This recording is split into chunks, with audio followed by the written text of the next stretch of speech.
Hi, I'm Cheryl Kagan, very proud to be the Senator for Gaithersburg and Rockville. Welcome to this week's very special edition of Kibbitzing with Kagan, brief conversations with people I find fascinating. Today's special guest is Tisha Edwards, Cabinet Secretary for Appointments in the Moore-Miller administration. Madam Secretary, thank you so much for taking time to chat today. Thank you for having me, Senator. Absolutely. So we've got so much to cover, and I have interviewed and chatted with, kibitzed with a lot of members of the very talented cabinet, but those folks didn't just land here from Mars. You are responsible for this. So I want to learn so much about the process and make sure that other folks know what a talented group you've recruited. Let's start with your background, though. You started with a social work degree, your bachelor's. You got a master's in social work in Maryland, and then you got a law degree before you shifted into education. So why don't you just talk about your early journey and how that went, and then we'll start your path in government. So I think the first thing to say is that I was born and raised in Mississippi, and to a very young mother who had very high aspirations for me. Going to college was hard for me. I'm a proud two-time dropout of college because it really speaks to how you can have these goals and aspirations, and systems and structures don't always support what you're trying to do. So it took me a couple of times to get it right. I'm a first-generation college graduate, and all of that ultimately brought me to Maryland. And I talk about that journey from Mississippi to Maryland because what stuck with me when I decided to pursue a master's in social work and to go to law school was all about education. And that we had to do so much more to make sure, particularly children of color from really challenging backgrounds, had a quality education, K-12, and also those young people who were making the decision to go to college. So that lived experience became kind of the thing that propelled me educationally, and pushed me into trying to figure out how to engage in public education in Baltimore City. So that's where you spent for more than 10 years. You were Yep.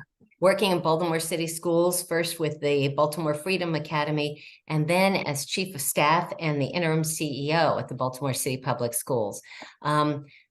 This may be the dumbest question ever, but why don't you talk about some of the challenges and some of the things you're really proud that you've accomplished?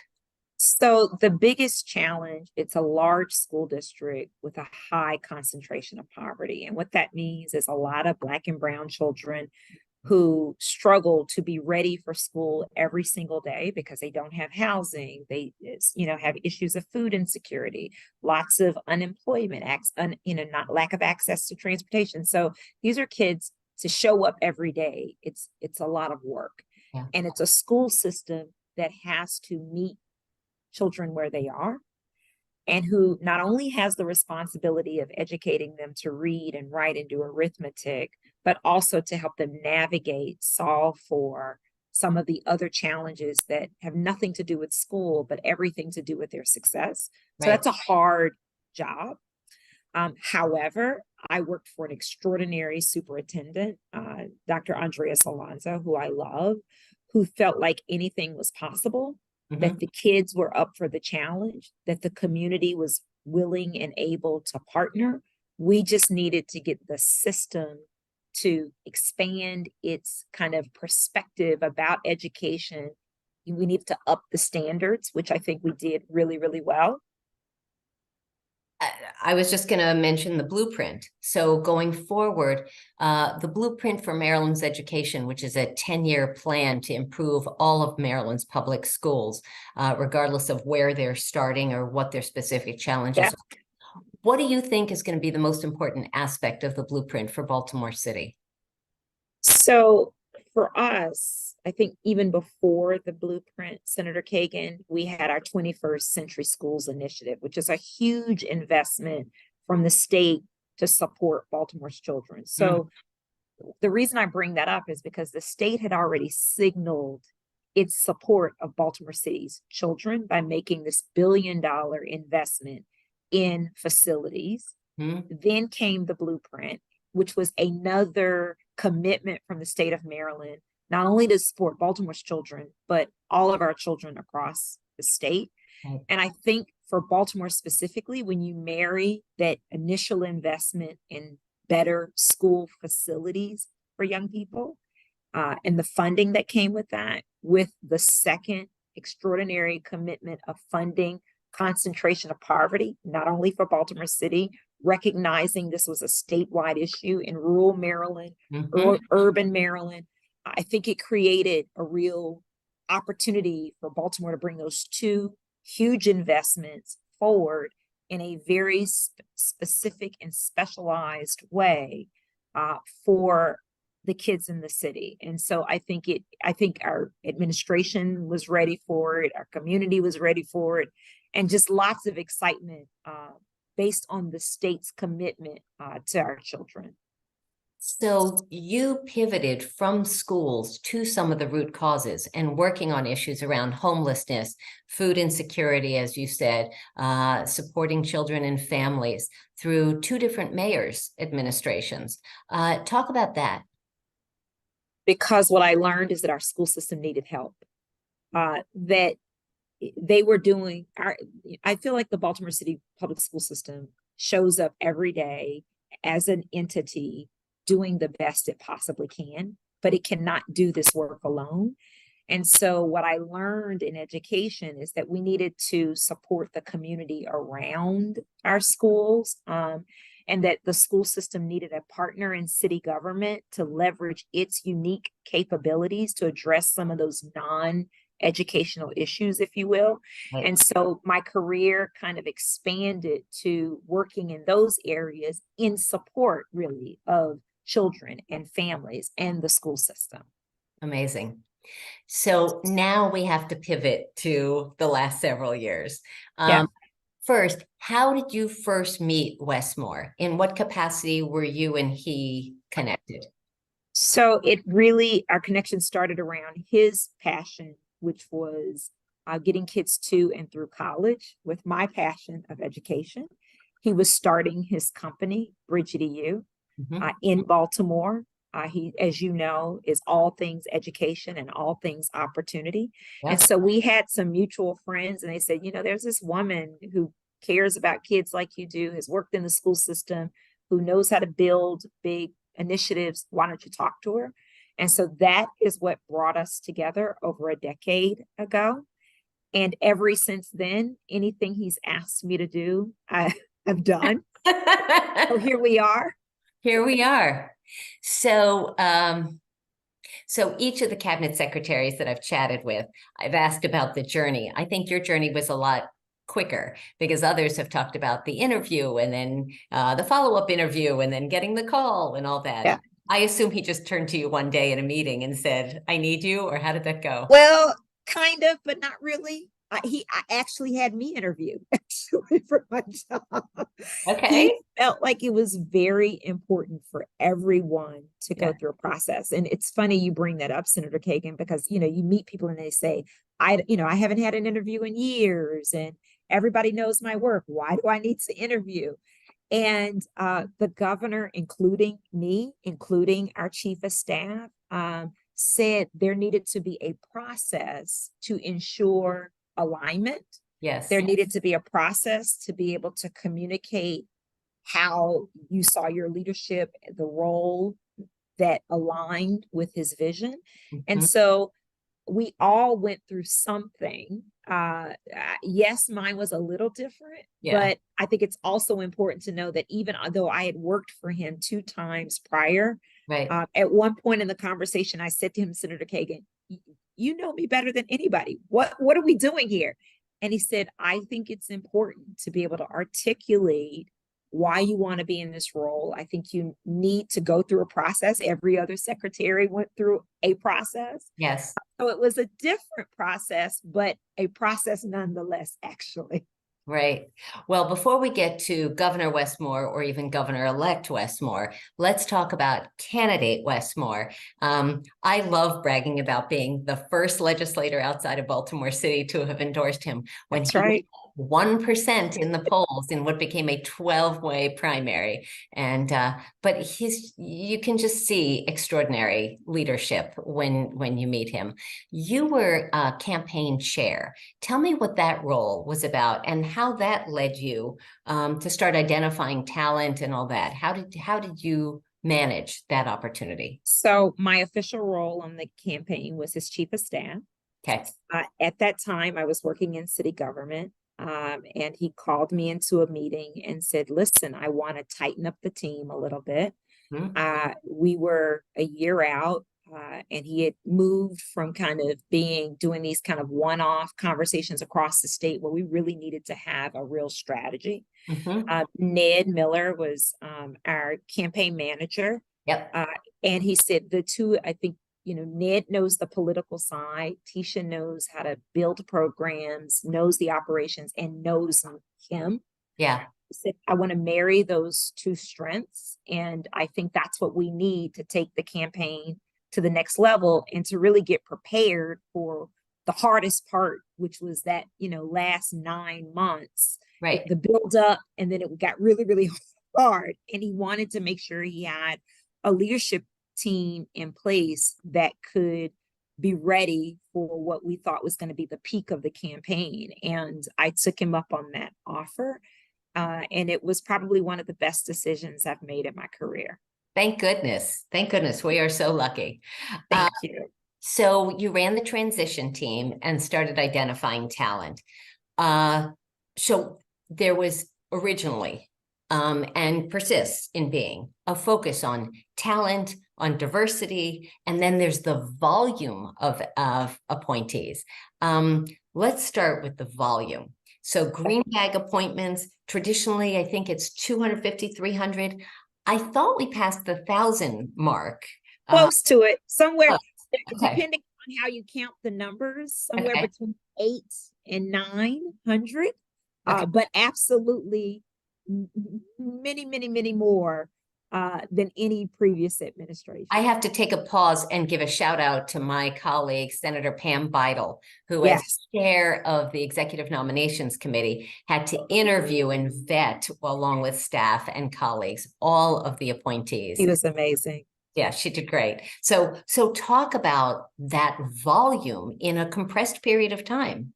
Right. So the first thing is there was so much opportunity. We walked into state government. There had been a previous administration that had seen government in a totally different way than our governor-elect. Yep. We had a lot of people, Senator Kagan, who wanted to be engaged and be a part of this new administration. And many of those people didn't want to leave their current jobs, but they wanted to raise their hand, be of service, and drive this leave no one behind agenda on behalf of Governor Moore and Lieutenant Governor Miller. So there was opportunity there. We had so many people that wanted to get engaged, and board service really is how you channel that energy and opportunity. And so, I brought together an amazing team. Shout out to the mighty appointments team that we have working for Governor Moore. And we put a process in place. I think the biggest thing is that we were very focused on representativeness, inclusivity, diversity. Yep. We wanted the appointments process to look like the state. We did not want it to be overly political. We didn't want it to be just a whole bunch of donors who are important, but they are a part of a broader stakeholder community. And so we wanted anyone who wanted to be a part of this, who wanted to be in service of the state, who were aligned with our governor. We wanted it to open the doors.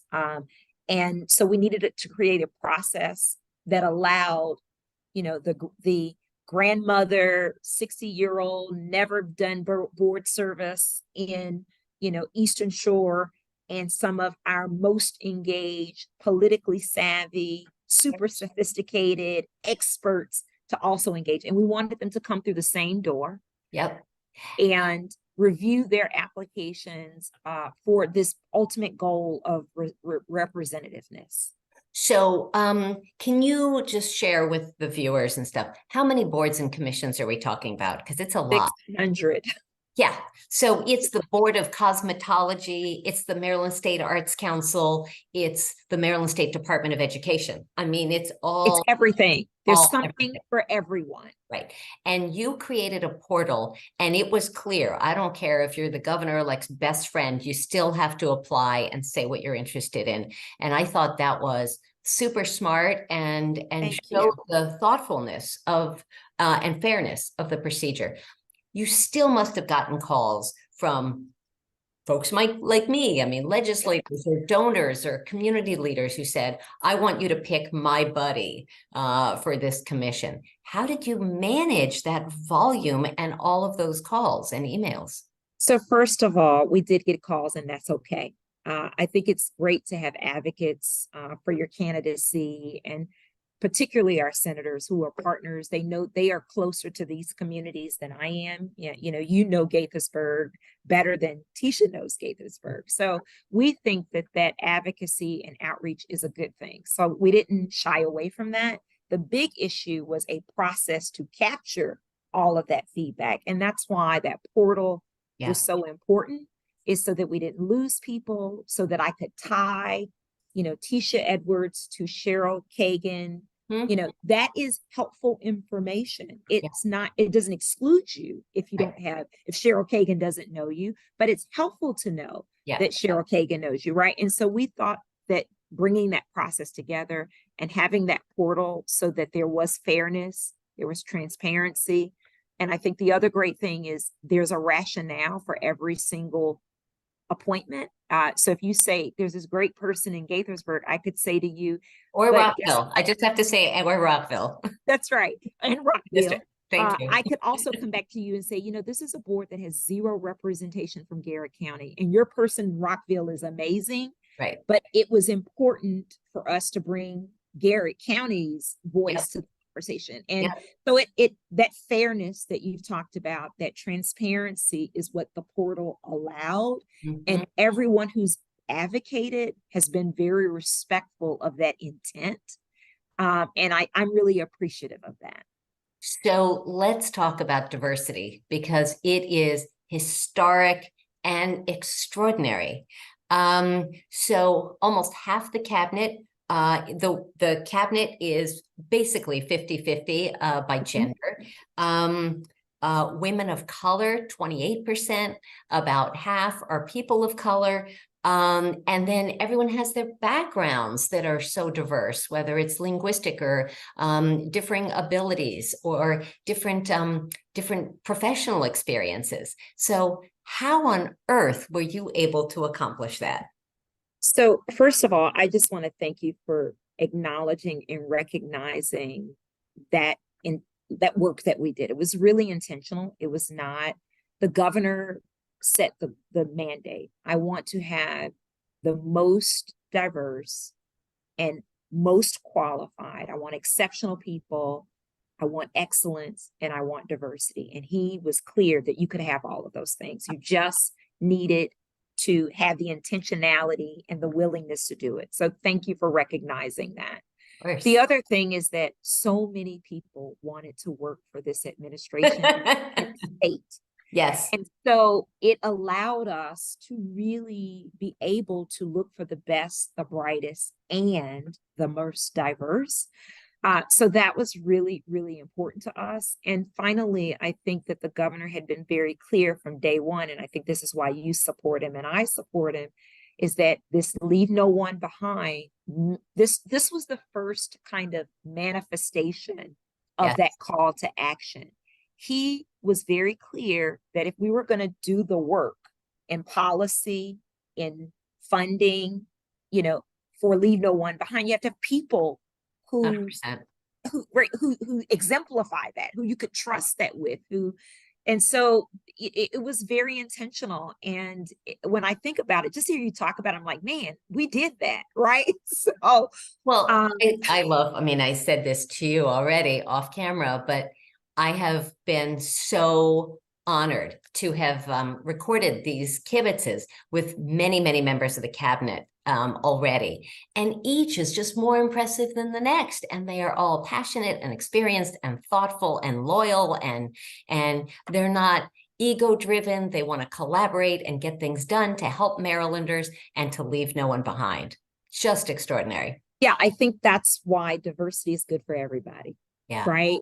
And I think this is just a real proof point. It's exhibit A of why when people talk about diversity, we should all kind of lean into that, celebrate that, do the work, the hard work associated with that. Because if you do that, you get a cabinet like the Moore-Miller administration cabinet. I think that is just such a wonderful example of what's possible when you say diversity is important. You're not lowering the standards. You're not excluding. You're actually including more people, more, perspective, and you can get to that excellence that you're talking about. So I'm really, really proud of that. And I'm so glad that you've experienced it too.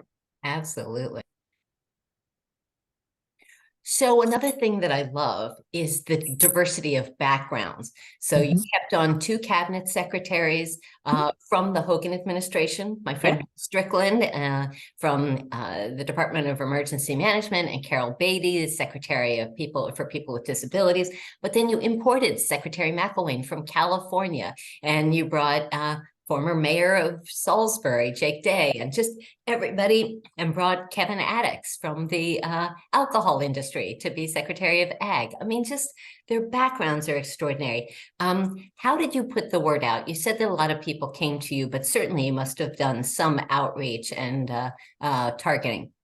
So a lot of what we do in the administration is through partnerships, relationships, again, this huge network that our governor has. And for all of those cabinet secretaries, we knew people in the field who had this kind of who would be a multiplier effect for us. So a good example is the Casey Foundation. When we were looking for our Secretary of Human Services, our Secretary of the Department of Juvenile Services, who in Maryland is a leader in that work? The Casey Foundation. So we tapped into that network and we said, listen, we're looking for folks who might be interested in these roles. Can you make sure that they know that we're available for the environment?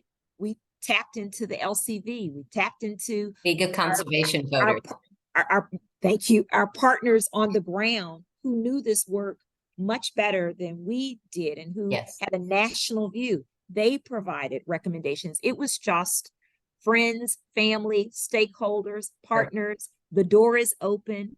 And what it signaled, Senator Kagan, is that everyone would get a fair shot. Yes. The big difference in our administration and other administrations is a lot of time you're bringing your team with you, right? You're a former mayor, you're a former county executive. And so things are kind of locked in because there's a history there.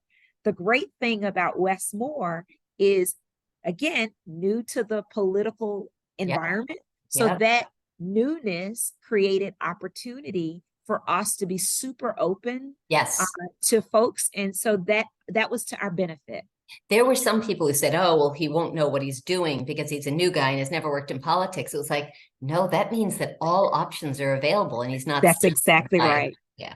What were some must-haves and what were some deal breakers as you thought about people or vetted people? That is so, that's a great question.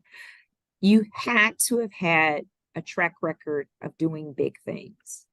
We needed to know that, and that looked very different for in different ways. Like it showed up differently, but as you can tell in our cabinet, these are folks, they've done great work in other places and spaces. It did not have to be government, but a track record of some big successes, challenging some big problems. The other deal breaker, Secretary Woods. I mean, there's absolutely. Raphael, right? Yeah, Lopez, right? So the other must-have is you had to believe that there was something possible in impossible situations, right? Like that's who Governor Moore is. Optimism. No, absolutely. He's a person that if you say it can't be done, he's like, it can. Let's just rethink how we're doing it. And so we needed cabinet secretaries who were realistic about the challenges, because there were and are challenges about all of the work that we're doing, Sure. but they could see past the challenge, Yep. see the opportunity, be optimistic. And that track record was the validator for us that if they could identify the challenge, they could do the work. So that was like critical to us. I talk about, it's like a little parable that I tell my staff all the time. Walking along in the forest and you come across a brick wall. And there's some people who say, "Ooh, there's a brick wall." They turn around and go home.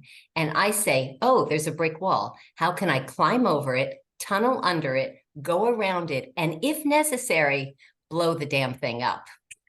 I just tell you, you are a mind reader. I just had a conversation with a staff person yesterday about Westmore, and I used that same example. If he walked up to a brick wall and you said you have to get on the other side, yeah, he's going to find a way. 100%. That is who he is. Yep. And he wanted cabinet members who had that same willingness to find a way through a brick wall. You've said it 100%. That's hilarious. I use that all the time. It is really rare when the brick wall wins. I'm going to get to the other side. What's a tip for hiring managers? What's a nugget that you've learned that would help other people to hire the right person in whatever their field is? Taking the time to understand what people care about. Personally, professionally, what is your why? What do you care about? And making sure that their why matches with the opportunity. And I think a lot of times in interviews, there are these questions that just don't allow you to get to know who the person is that's sitting across the table. And usually when you're interviewing, you're already interviewing people who can do the job, their resume, their experience. And a lot of times we spend very precious time with people, I don't think, talking about the right thing. And that's what it taught me in this process with our cabinet secretaries. I was sitting in the room trying to understand, who is this person? Mm-hmm. What's important to them? Do we have some common values? Not that you're going to do everything the way I would do it, but do we see this opportunity in a similar way? Is there some alignment? And there were a couple of those interviews, Senator Kagan, where I walked out of the room and I said, I would work for that person. Nice. When I felt that kind of connection, it was like, oh yeah, this is the fit. This is the person, right? And so that's what I think I'm always trying to understand is, what do you want? What do you need? Why are you in this? And sometimes it's personal for people. Sometimes it's professional. Sometimes they've had an experience in their own life, like mine, education, right? That's my why. And so once I can understand that then helps me understand, is it the right person for the job at the moment? Amazing. I have a few more questions before we get to our fast five. We can't all be sweetness and light here. So I have to ask, there were some of the appointments that were controversial. Yeah. So were they surprises? You had different tactics for dealing with them. Some you powered through. Talk about when the brick wall starts to win. So every decision that we made, we understood that there was some degree of, for lack of a better word, there might be some pushback. And there were going to be challenges. I think that we have a huge track record of success. All of our cabinet secretaries went through in record time, over 900 appointments of folks on boards and commissions. But you were right. There were absolutely a few where the stakeholders were not willing to accept the governor's recommendation. I think that's okay, because you learn from those experiences. There were different reasons why. That's why we have a process where the governor doesn't just get to do this unilaterally. That's why Senate confirmation is important. So we don't see that as a bad thing. That is the process, and we respect that process. But I also will say that we have a governor who is going to push the envelope. And he believed in every single candidate that we brought forward. We did our job to try to advocate for those candidates and get the Senate to agree with us. But it's not a rubber stamp. Right. It's a process. And Right. so I think if you look at our odds and our the outcomes, it's all Your batting good. average is All good. solid. But I also think that the governor, and neither am I, we don't apologize for every single candidate that we brought forward. We thought that there was a strong reason that those individuals have a lot to add value to our work, but it's not just up to us. And we accept that and we're okay with that. Right. But ultimately, we understood that in some of those cases, there was going to be a lot of conversation about those individuals. And this is a part of the work. It happens. Yep. We learned from it. So He'll do it again. there you go. All right. So let's move on.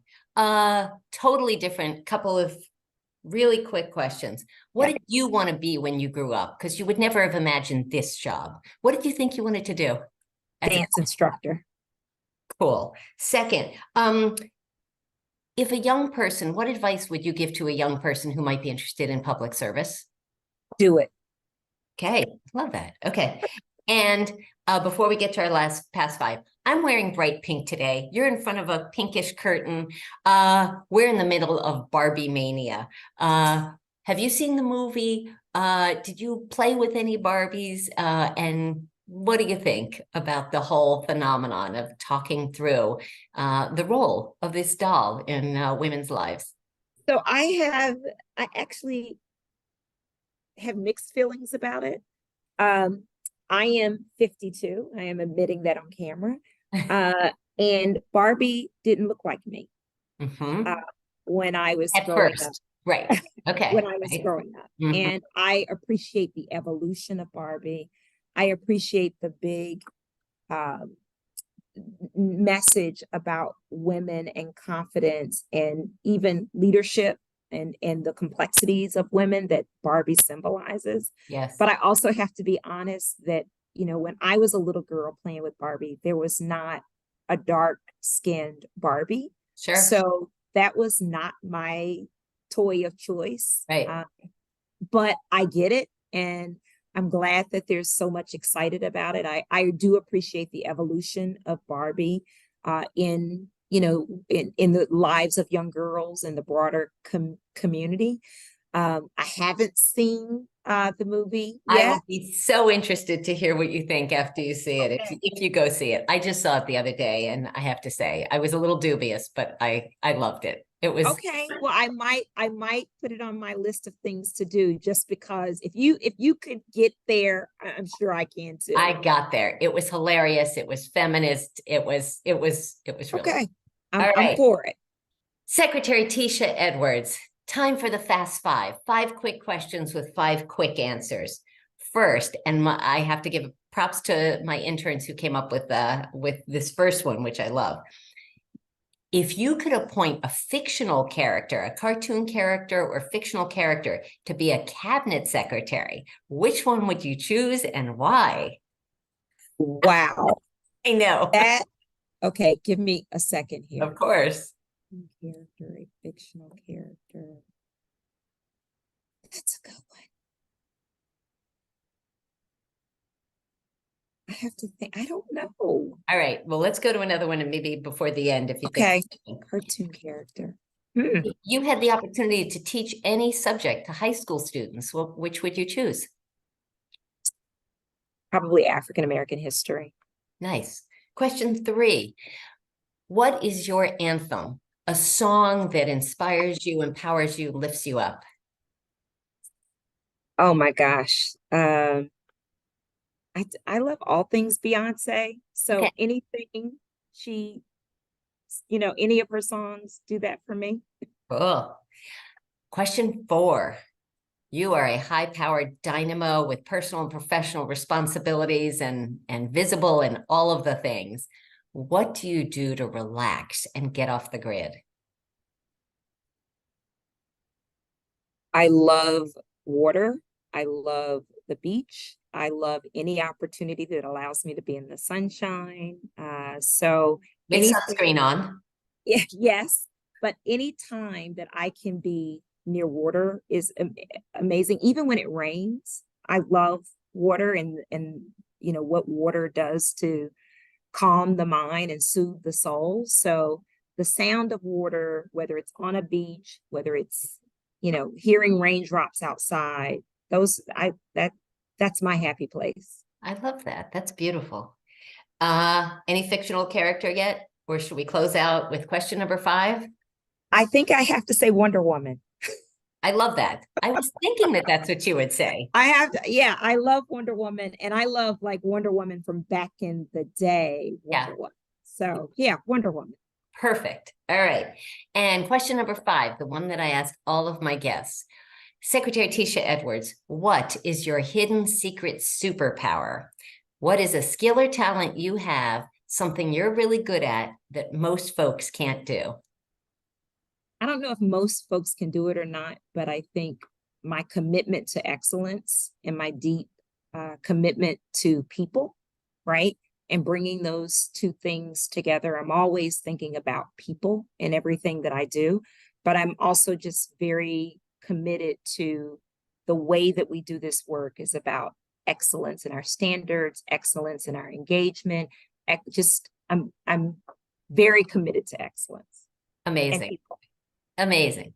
Well, Madam Secretary, thank you for all that you have done to launch Governor Moore and Lieutenant Governor Miller on a trajectory of greatness, of excellence, and for all the ways that that will help Marylanders to thrive and to be our best state ever, because this is Maryland's decade, as the governor says. So you're awesome. Thank you, Senator Kagan. You're amazing. Thank you. It was a treat to chat with you. I look forward to seeing you again soon. Thank you. Have a good day.